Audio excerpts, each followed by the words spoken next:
In today's episode of the Daily Brief, I'll talk about two interesting stories. I first talk about PhysicsWallah going from a YouTube channel to a rupees 3,800 crore IPO, and finally, I talk about how cash rules everything around companies. Welcome back to the Daily Brief show by Zerodha, where our aim is to simplify the biggest news in the financial markets in a way that's one level deeper as compared to news channels. I'm your host Akshara, and today is Tuesday, 9th September.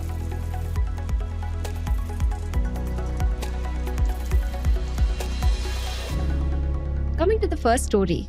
In India, the path to success often runs through a very narrow educational pipeline. A handful of elite institutions, think IITs, IIMs, AIMS, hold out the promise of upward mobility. But with millions of aspirants chasing only a few thousand seats, the competition is cutthroat. That's where PhysicsWallah or PW has built its business. What began as a scrappy YouTube channel is now an edtech unicorn, and it's getting ready for a rupees 3,820 crore IPO after filling its updated draft red herring prospectus or UDRHP with SEBI. We dug into the filing, not just to understand PW's own journey, but also to get a glimpse of how India's education market looks when viewed through an investor's lens. So let's get into it. When we zoom out and look at education from a macro lens, it helps to break things down structurally. After all, education isn't a one-time event. It's a service we interact with at different touchpoints across our lives. Think about it. It begins with pre-K, the preschool programs that introduce toddlers to learning, and then comes K-12, the schooling years from kindergarten to class 12. This is the biggest slice of India's education pie, making up more than half of the rupees 15 lakh crore market. And it makes sense. As of 2024, India has nearly 37 crore school-going children. Next is higher education, dominated by colleges and universities that offer undergraduate and postgraduate programs. These are the institutions formally affiliated with government regulators and accreditation bodies, the official backbone of India's education system. Then comes test preparation, which isn't technically part of this regulated system. Instead, it's a parallel industry that exists to help students crack the very competitive exams that unlock entry into the best courses or the most coveted government jobs. This is where PW has made its name. And finally, there's the fast-growing segment of upskilling. With industries demanding job-ready skills, this space is becoming increasingly important for working professionals who need to stay relevant. Across all these segments, one theme runs deep: fragmentation. India's education market is still dominated by standalone, unaffiliated institutions with very limited franchise networks. Contrast that with the US, where the system is far more consolidated. Public schools alone account for nearly 76% of the K-12 sector as of FY20. A consolidated system usually drives efficiency and scale. Whether it actually leads to better outcomes for society is a whole different debate. Back home, though, India's education market is slowly but surely witnessing consolidation. And nowhere is this clearer than in the test prep industry. So for decades, coaching was the domain of small local centers. Now, national players like PhysicsWallah are snapping up regional brands, standardizing delivery, and scaling offline networks. And that has been the investment thesis for most of India's edtech startups, including PhysicsWallah. They're betting that bringing structure and scale to this fragmented system, starting with test prep, is the big opportunity. If you're operating in India's education market, there are a few different ways to play the game. You can go direct to student or B2C, delivering educational content through digital platforms or by running your own brick and mortar centers. Or you can go the B2B route, working with schools, colleges, or corporates to provide customized solutions. Business models also differ by mode of delivery. Some stick to the traditional offline setup, physical classrooms like the schools we all went to. Others go fully online, delivering learning through apps, websites, and virtual classrooms. Then there's the increasingly popular hybrid model where most of the learning happens online, but students also get in-person support, say through doubt-clearing sessions or weekend classes. Regardless of which model you pick, the fundamentals of building a strong education business don't really change. First, you've got to figure out scale. So education is a one-to-many game. One teacher, one class, hundreds of students. Done right, your costs don't rise in step with your revenues, and that's the real key to making profits. Second, you need to keep customer acquisition costs or CAC in check. In education, word of mouth is powerful. If you can build an engaged community, students start marketing you to their friends, and that organic growth keeps expenses under control. Third, the secret sauce is always great teachers. Platforms live or die on whether students feel engaged and understood. Good teachers build trust and keep learners coming back. And finally, you've got to know who you're really building for. A low cost online package caters to one type of student, a high priced offline center to another. Each choice defines the boundaries of your addressable market. The story of PW starts with, well, an engineering dropout with a YouTube channel. Alakh Pandey had dropped out of his college because he was deeply unhappy with how things were taught there. So, he started teaching physics, a subject he deeply loved, in small coaching centers in Allahabad. Soon after, in 2016, he also uploaded free physics lectures to his newly started YouTube channel called PhysicsWallah's. That one seemingly small decision would be a force multiplier for Pandey. Curious students came to his channel for clarity, then stayed and spread the word. The channel gained traction, grew into millions of followers, ventured into courses other than physics, and by 2018, it became an app. By 2020, the hustle formalized. PhysicsWallah became a registered edtech company, and Pandey was the face of it. Today, PhysicsWallah or PW is a B2C powerhouse offering test prep courses for competitive exams across every delivery method: pure online, pure offline, and a mix of both. On the online side, students can sign up through PW's website, launched in 2018, or the app rolled out in 2020. Once enrolled, they get access to live lectures, recorded sessions, doubt solving, and a host of digital learning resources. This is the low-cost, high-scale model that first put PW on the map. But PW isn't just an online player anymore. It has diversified to offline in a big way, a pivot that mirrors much of the industry. And that's because offline channels simply have much higher ARPU, resulting in fatter margins for the companies. Pandey doubled down on this strategy, even claiming in an interview that the company would open as many offline centers as it can in FY25, even if it eats into its profits. Is that overconfidence fueled by the hunger to grow or simply high conviction? The answer may decide whether PW avoids the fate of Byju's or charts a very different path. Either way, the shift is already visible in the numbers. What used to be a 60-40 revenue split in favor of online 2 years ago is now almost 50-50. And to get there, PW built out two kinds of physical centers, along with subsidiaries. PW Vidyapeeths, which are large format coaching hubs in Tier 1 and Tier 2 cities, and PW Pathshalas, smaller, more affordable setups designed for Tier 3 and Tier 4 towns. And the diversification hasn't just been in delivery channels. While PW started with science-based undergraduate tests like NEET and JEE, it realized that it could replicate a similar playbook for postgraduate, non-science exams like CAT and UPSC. Some of these attempts may have failed, but the overall strategy of casting a wider net succeeded. And within 2 years, the share of NEET and JEE in PW's user base fell by nearly half to 35% as the share of the rest increased. This growth across channels, geographies, and categories has been powered by a spree of acquisitions. It started in 2022 with iNeuron, an online skilling platform in IT and sciences.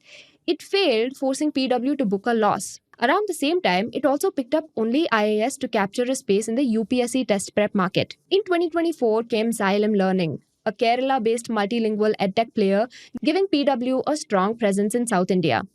Put together, these deals show a clear strategy: go deeper into competitive exams, diversify into skilling, and expand offline across India. Yet, despite all this, PW has somehow retained the soul of being just a YouTube channel, and that shows up in how important online still is for them. About 95% of its 46 million students first signed up online. Search for any science topic on YouTube, and chances are, one of the top ranked clips will be from PhysicsWallah. Many of those students get attracted by the online stuff enough to land up in PW's offline centers. As PW's co-founder Prateek Maheshwari explains, from a business standpoint, our offline and online operations are closely linked. YouTube plays a critical role in offline lead generation. It's essentially a free student acquisition funnel. He even calls it the 3C principle: content, community, and commerce. Nail the first two, and the third will follow. And the funnel is real. About 70% of PW's offline students had already engaged with its online platform before joining a center. The rest came in through old school methods like seminars and teacher interactions. PW takes its content and community building very seriously. and the spending reflects it. Marketing eats up about 10% of revenue, which is actually moderate in an industry where ad spends can spiral out of control. So, fun fact, approximately 23% of the new money PW is planning to raise will specifically go towards marketing. But the biggest cost by far is teachers. They are the product, the face, and the delivery channel rolled into one. If the teachers are great, the experience is great. If they leave, students leave. Teacher costs alone are over 55% of revenue, whether booked under employee benefits, which is payroll, or professional fees like consultants. And attrition is a material risk, 25 to 35% every year. In March 2023, 5 JEE and NEET faculty members left to start a rival offering. In January 2024, 11 GATE faculty members defected to a competitor. Now for the part investors actually care about, the numbers. PhysicsWallah's revenue has been growing very fast. In FY25, it clocked about Rs 2,887 crore, a nearly 49% jump from the previous year. The offline business has been the big driver, contributing Rs 1,352 crore, up from just Rs 281 crore 2 years ago. Online still delivers scale, millions of paying users, but offline brings the money. The problem is costs are growing nearly as fast. Employee expenses alone rose 21% to Rs 1,401 crore, while advertising and publicity costs jumped 41% to Rs 276 crore. Put simply, every rupee of extra revenue is being matched and sometimes outpaced by rising expenses. And that's why profits still aren't showing up. PW posted a net loss of Rs 243 crore in FY25. To be fair, that is an improvement. The loss shrank by almost 80% compared to FY24. The earlier year looked particularly messy because of accounting quirks like fair value adjustments on CCPS and ESOPs and goodwill write-downs from underperforming acquisitions. Strip those out and the core business isn't bleeding as heavily as the headline numbers suggest, but it's still bleeding. And given that going heavy on offline expansion through acquisitions is the modus operandi, we can't ignore the fact that these physical centers typically take a couple of years to break even at the center level before they start showing up as profits in the P&L, which means turning a profit at the company level is still not visible. And that's a risk every potential investor should keep in mind. So, what is this IPO about? PW is looking to raise about Rs 3,820 crore. Of that, Rs 3,100 crore will be fresh equity, which are new shares issued by the company, while the remaining Rs 720 crore is an offer for sale by the founders Alakh Pandey and Prateek Maheshwari. They'll each cash out roughly Rs 360 crore. Importantly, none of the external investors are selling right now. Westbridge, GSV Ventures, Lightspeed, and Hornbill are all staying put. And what happens with the fresh money? PW wants to expand their offline distribution and make themselves a household name that everyone remembers. South India is one area they'd like to grow further in, so they'll focus on expanding Xylem's presence. And they'll also be putting money into increasing server capacity. In other words, the three things any edtech business needs: scale, word of mouth, and great teaching capability. India's university system can be brutal. There are lots of hopeful candidates who chase very few seats in reputed institutions. And in helping them chase that, PW went from being a mere YouTube channel to a listed education empire. A rare feat by any means. And the opportunity is massive. The growth is real and the numbers show momentum. But the risks are just as real. Teacher churn, offline expansion costs, and whether the aggressive growth is worth pursuing. The IPO will be the market's verdict. Is this the next great Indian education story, or just another ambitious coaching company riding on hype? We'll soon find out. Coming to the second story, cash is the lifeblood of a business. It's essential for everything it needs, from it paying salaries on time to seizing unexpected opportunities when they arise. But lately, and interestingly, companies across the world have recently been holding way more cash than they might ever need. Listed US companies held nearly $2.5 trillion in just cash at the end of 2024, about 4.7% of their total market cap. From 5.8% in the 30 years between 1970 to 2000, cash has risen to approximately 9.7% of companies' assets between 2001 to 2024.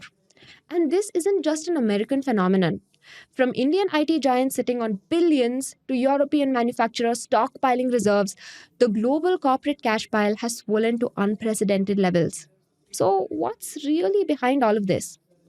A new report by Morgan Stanley pushed us to start thinking about this question, and it led us down a giant rabbit hole on why companies want cash, how they use it, how they abuse it, and above all, just how weird it all is. Here's one insight: different industries hoard different amounts of cash. Pharma and biotech firms top the charts. Over 55% of their total assets are held in cash or in other assets that can quickly be turned into cash. Software companies too hold more than 30% of their assets in cash. At the other end of the spectrum, traditional industries like energy at 4% and utilities at less than 1% maintain far leaner cash positions. So, why do entire industries have such distinct behavior? Well, that's perhaps because different industries have different sorts of assets. Traditional companies have large reserves of tangible assets like buildings or machines. More new age companies, on the other hand, are likely to have intangible assets like algorithms or patents. Now, if you need cash in a pinch, you're much better off with tangible assets. You can pledge them as collateral and get a quick loan. In case you default, a bank can quickly sell these and make themselves whole. That simply isn't the case with intellectual property like medical patents, especially when they haven't been converted into real drugs. On the flip side, companies that invest in a lot of R&D are likely to have a lot more cash. If you run a pharma company, for instance, and expect to have a long drug development pipeline, you need a lot of cash to stay afloat until you find the right opportunity. That's partly why companies have so much more cash these days. Since the 1970s, American companies have been investing far more in intangibles like patents and other forms of knowledge, and that's around when companies started holding on to more cash. Working capital dynamics too can play a role. If you have a long cash conversion cycle, the time between when you pay suppliers and when you collect money from customers, you're likely to hold more cash as a buffer. You would expect the age of a company to matter a lot. Mature firms enjoy better access to credit markets, more predictable cash flows, and established relationships with big banks. They're likely to find it easier to get all the cash they need, which is why you'd expect them to have less cash than a young, untested company. But the data tells a more nuanced story. Companies follow a U shaped pattern of cash holdings across their lifespan. Firms in the introduction stage hold the most cash, with cash making up nearly a third of their assets. This is perhaps because they raise a lot of money and then slowly burn through it all, developing new products and building their market. As companies mature with established operations and steady cash flows, their cash holdings drop to just 8% of their assets. But towards the end, in their dying breaths, more than a fifth of a company's assets are held in cash. That said, no matter how old a company, their cash holdings have simultaneously increased in recent years. So, why is that? The most important answer to that lies in crises. So, ordinarily, a company's cash does little beyond serving as a buffer. But then you run into a bad time, and that cash becomes your sole lifeline. Over the last 2 decades, companies across the world faced two crises that brought businesses to a standstill. The first was the global financial crisis of 2008. The other was the COVID 19 pandemic, and those taught many businesses the importance of cash. In the financial bloodbath of 2008, for instance, firms that began with thin cash reserves suddenly found themselves in a mess they couldn't dig themselves out of. They had to cut costs drastically, defer investments, and take expensive emergency loans. Companies with ample cash reserves, by contrast, could maintain operations as usual, even making opportunistic investments as asset prices fell all around them. You can see something similar with India's biggest companies. A study of Nifty 50 companies between 2007 and 2021 found that during a crisis, their cash holdings dropped considerably, meaning they were actively using their cash to survive or stabilize operations. Their average cash to asset ratio fell from 13% normally to around 11% during both crises. But cash isn't just useful for surviving a crisis. Warren Buffett calls cash a call option with no expiration date. And you can see that principle in action with his company Berkshire Hathaway. During the 2008 financial crisis, for instance, the company brought its massive cash reserves to bear on the market, investing $5 billion in Goldman Sachs and $3 billion in General Electric at bargain prices, investments that proved enormously profitable as markets recovered. So, is there such a thing as too much cash? Holding too much cash, though, has costs of its own. The most obvious is opportunity cost. Every rupee that's sitting idle in your accounts is a rupee that isn't at work bringing returns for you. You're probably just making a paltry bank interest. But there's another unintuitive yet interesting concern: the theory of agency costs proposed by Harvard economist Michael Jensen. When a company has too much cash and little debt to repay, its management might get wasteful, using cash in a way that's against shareholders but might serve their own interests. They might, for instance, make costly acquisitions that make them look good but bring poor returns. Debt, interestingly, can have a disciplining effect. Companies that must constantly think of paying back their debts are likely to use their money better. A third concern is that your cash holdings can affect your market perception. If a company accumulates more cash than its peers or its own needs, investors may see it as a signal of lackluster prospects. After all, if the firm had great investment opportunities, wouldn't it deploy that cash rather than stockpiling it? The worse your corporate governance seems, the more brutally the market punishes you. Well governed firms see their cash valued at close to face value by investors, but poorly run companies see their cash holdings valued at steep discounts. There are, in fact, certain optimal levels of cash for companies. A paper by three Australia based researchers finds that cash improves firm performance up to a point, after which it declines. That point to them is 29% of assets. Below that, the return on assets improves. More than that, returns fall. In other words, there's an inverse U shaped curve to how much cash you should have.